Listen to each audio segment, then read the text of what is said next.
Mike Betts, the boy whose life I once shattered. He returned the favor, burning my world to the ground. He drove my parents to an early grave and left me destitute, scrounging through garbage, fighting off dogs for scraps. Everyone said it was revenge served. But the night I hurled myself into the ocean, Mike, unable to swim, plunged in after me. A shark tore his arm, yet he refused to let me die. He then spent billions assembling a team of experts, all to erase my past and mold me into the wife he wanted. And somehow it worked. Loving him consumed me. Until our 10th anniversary, when I saw him slipping into the live-in nurse's room at midnight. Her breathless moans carried through the wall, echoing the memory of the woman who had once been his true love. Through the thin wall, I heard his hushed, intimate whisper. I'm only doing this to make her pain sharper when she remembers. You've always been my light, Tessa. I pressed the amnesia pill into my palm. He didn't know. I remembered everything. But from this moment on, I would forget it all. I waited 5 hours before he returned. Damp hair clung to his face, smelling faintly of her floral soap. He froze when he saw me awake. A chill ran through me, but I forced a polite smile. Why the reaction? Did you get yourself into trouble? His eyes flitted away, unable to meet mine. Complicated client. Drinks went too far. Showered in the guest lounge, he muttered, his excuse flimsy.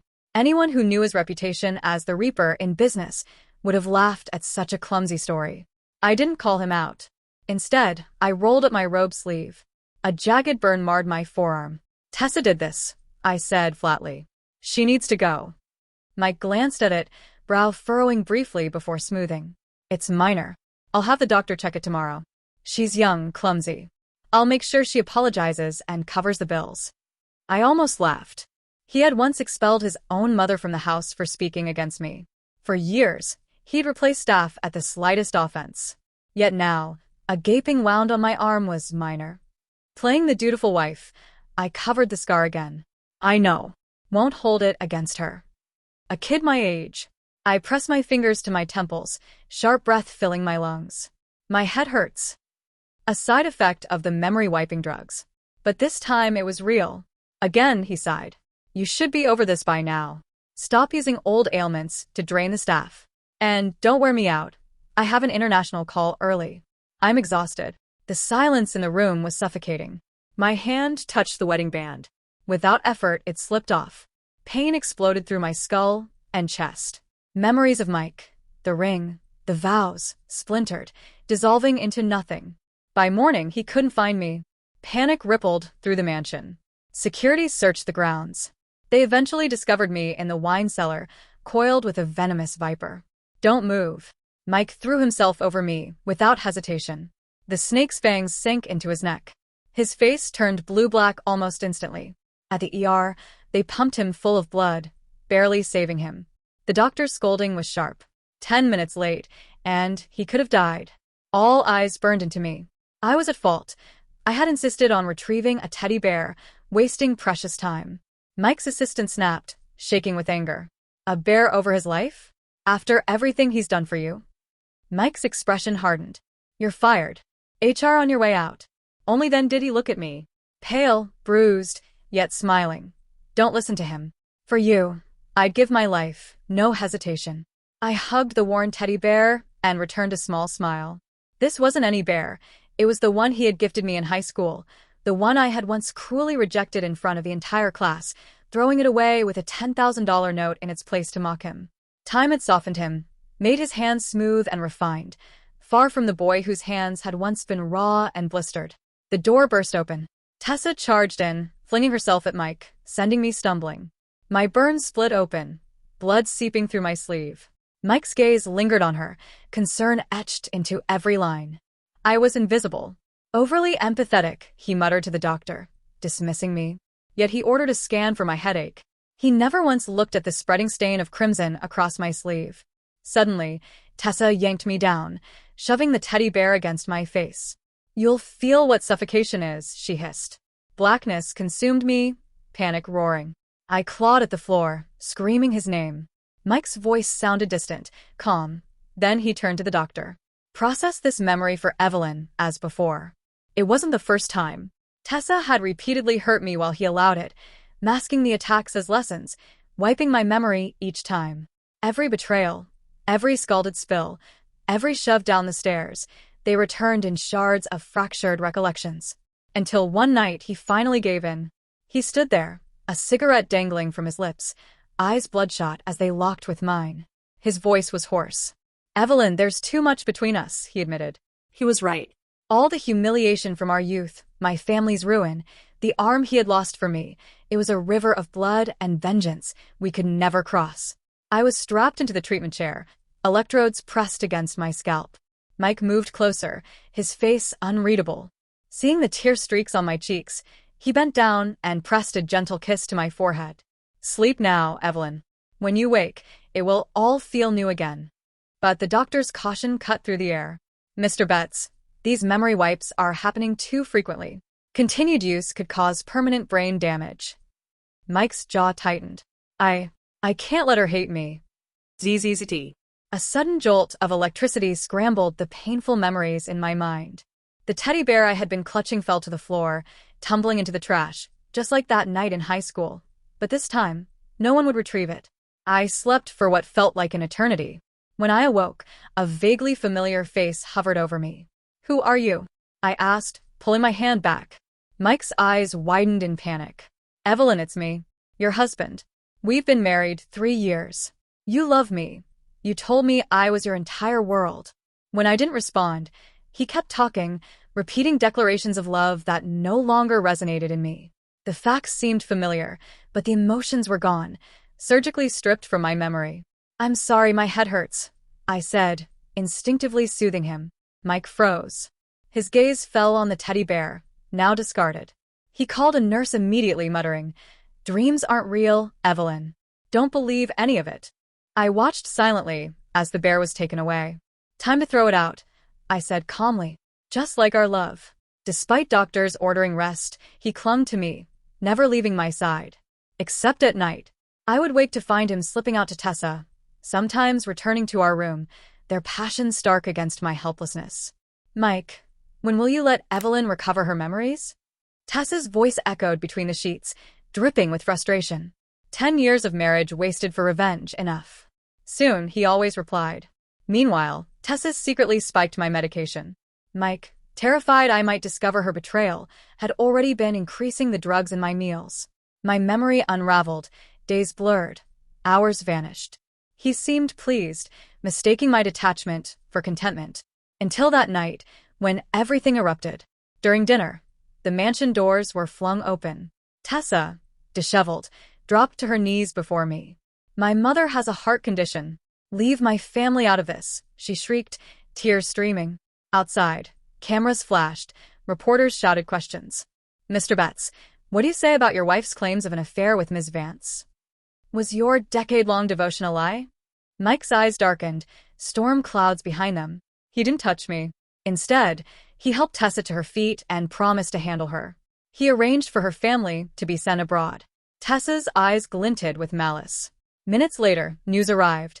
Her parents were dead in a car accident. She crawled to me, hands clinging to my leg.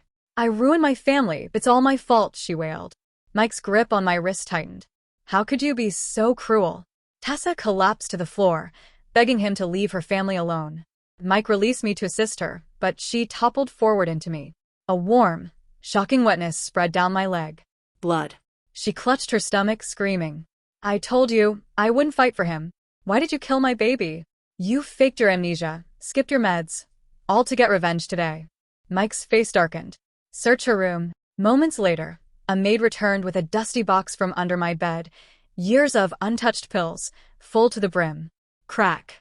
Mike's hand struck me, sending me sprawling. Every word he ground out through clenched teeth. "So you've been lying all these years. You never loved me." I was locked away. My thumb forced onto an ink pad, pressed into divorce papers. From whispers of staff, I learned the truth.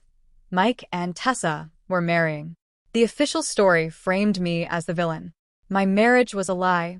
My exile abroad was set. Despite his paranoia, he increased my medications tenfold. My mind floated in fog. Time became meaningless. The night before my departure, Mike visited, gently brushing my cheek. "If only you could have loved me," he murmured. I looked at him and giggled, a hollow, foolish sound. At dawn, I boarded the plane, unrecognizable, leaving behind the buzz of the wedding and the name Mike. At the reception, Mike moved between toasts until a former high school classmate approached him, asking after Evelyn. "You're not still bitter?" Mike asked. The man laughed bitterly. "She helped me through years of poverty, gave more than anyone could imagine. What she felt for me was pity, but for you, Mike, it was love." Mike froze. His mind blank, reality unraveling. The classmate's words struck like hammers. Evelyn's sacrifices, her generosity, her true intentions, all the moments Mike misremembered as humiliation were acts of care. "I don't believe you," he whispered, denial clawing at him. "One more thing," the man said, lighting a cigarette. "Remember that teddy bear you gave her in senior year? The one she threw away?" Mike flinched. He had saved months for it. She had discarded it publicly. "She went back," the man continued. "Alone, for hours, digging through the trash until she retrieved it. Do you see? She cared more than you realized. She acted carefully, masking her feelings with pride."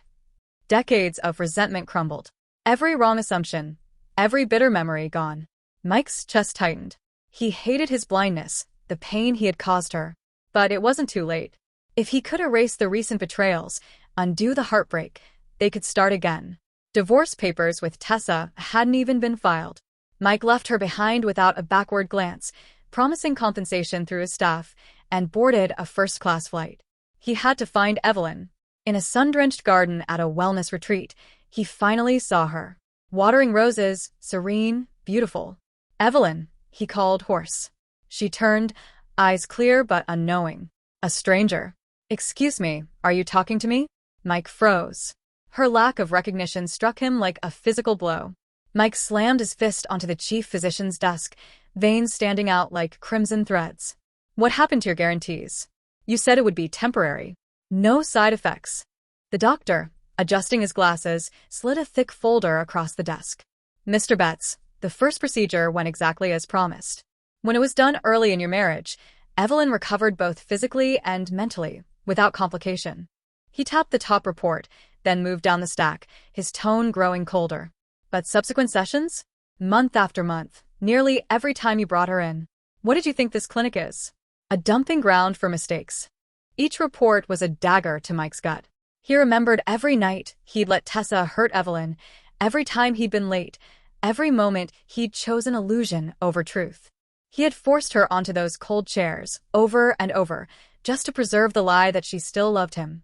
Yet all she had ever needed was genuine love, and none of this would have been necessary. The doctor studied him, voice dripping with contempt. "Do you love her or hate her? If love, how could you inflict this pain? If hate, why keep her by your side?" Love. The word lodged like lead in his throat. How could he claim it? Mike's body shook with regret and desperation. Clutching the doctor's arm like a drowning man, he whispered, "Is there any way? I'll pay anything, do anything. Just make her remember me. Please." The doctor pulled free, his gaze sharp. "It's too late. The doses she received have caused permanent damage to her memory centers. Any further invasive therapy would risk reducing her to a permanent vegetable." Hope vanished. Mike staggered out, drained, and lingered by a window, watching her slender figure in the distant garden as the sunset stretched her shadow across the lawn. Despair slowly twisted into obsession. If the past could not be restored, then he would start anew. He would make Evelyn Fairchild fall in love with him all over again. "For the past 2 days, a man had been hovering over me like a shadow. His name was Mike, and he claimed we knew each other, but my mind was empty. I couldn't summon a single memory. Forgetting had begun to feel like a gift." Then, another woman appeared. She barged in when Mike was absent, locking the door behind her. "What game are you playing now?" she spat, nails raking my arm painfully. "Let go." I gasped. "Let go? You witch." "I finally got Mike back, and now you're stealing him," she shrieked, twisting my arm. "Still don't remember? This is how he let me torture you, for 10 years. Love you? He fed you abortion pills every time you got pregnant, didn't he?" My head spun. Mike's voice sounded outside, pounding the door. The woman released me and collapsed to the floor. Mike burst in, and they erupted into a furious argument. Only then did I learn the woman's identity. Tessa, Mike's ex. "Keep pretending," Tessa screamed, pointing at me. "I know what you are, a poisonous, scheming bitch." She turned to Mike, tears streaking her face. Don't let her fool you. Remember how she humiliated you? She chose cruelty over kindness. And me, she added, voice breaking. I had to go to trade school because she got me expelled. All of it fake. Mike's lips pressed into a thin line, hesitating. That split second confirmed her words in his mind. The last warmth in me drained. Exhausted, I turned away, seeking escape. Mike reached for me, but Tessa suddenly collapsed, clutching her stomach. My baby. I fought so hard. He froze, torn, and ultimately chose her. Evelyn, wait for me, he begged. Wait? For a stranger? I ignored him, packed my documents, and slipped out unnoticed. A car screeched to a stop, and a man appeared, Julian, a former classmate, who had been searching for me. Over the next 3 years, Julian hid me safely, arranged my studies in Switzerland, and treated me with care, never pressuring me. Slowly, my feelings for him changed. On graduation day, under a bright sun, Julian arrived with a bouquet of red roses. As I was about to accept, a familiar figure crashed our celebration, Mike, hollow-eyed and desperate. He lunged at Julian, who dodged easily. Why did you hide her? Mike roared. Julian's gaze was icy. Evelyn is not your property. She's an adult. He revealed the truth about Tessa's lies, her fake miscarriages, and the real reason for her expulsion. Then he rolled up my sleeve, exposing faded but unmistakable scars, bruises, burns, cigarette marks. All proof of Tessa's abuse, not mine. Look at her, Julian said. Would a good girl do this to herself? Mike screamed in denial, still clinging to his illusions. Julian handed him an envelope. See for yourself. Photos spilled across the floor. The top one showed Tessa with a rough-looking man, arms entwined. Beneath it lay a paternity test, damningly clear. Julian's voice was cold. It took me minutes to uncover this. You're telling me Mike Betts, the business titan, couldn't find out? Mike swayed, powerless, as the truth hit him. Seeing me prepare to leave, he lunged, but I pushed him away. Pathetic, I said. You don't even know love. He collapsed, sobbing. I didn't look back. I took Julian's arm. On the day Julian and I married, Mike dominated financial headlines. He had returned, destroyed Tessa's life, and donated his fortune to a foundation for underprivileged students, the Eventide Fund.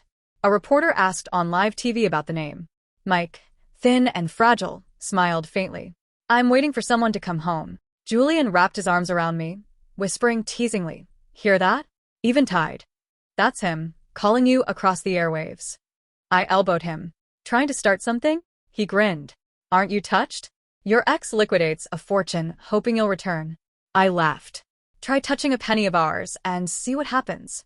Julian kissed me, and I returned it, not in passion, but as a declaration. I've already found a place to call home, I whispered. I'm not going anywhere, he said, leaning down for another kiss. Autumn wind rustled the leaves. For the first time, everything was as it should be.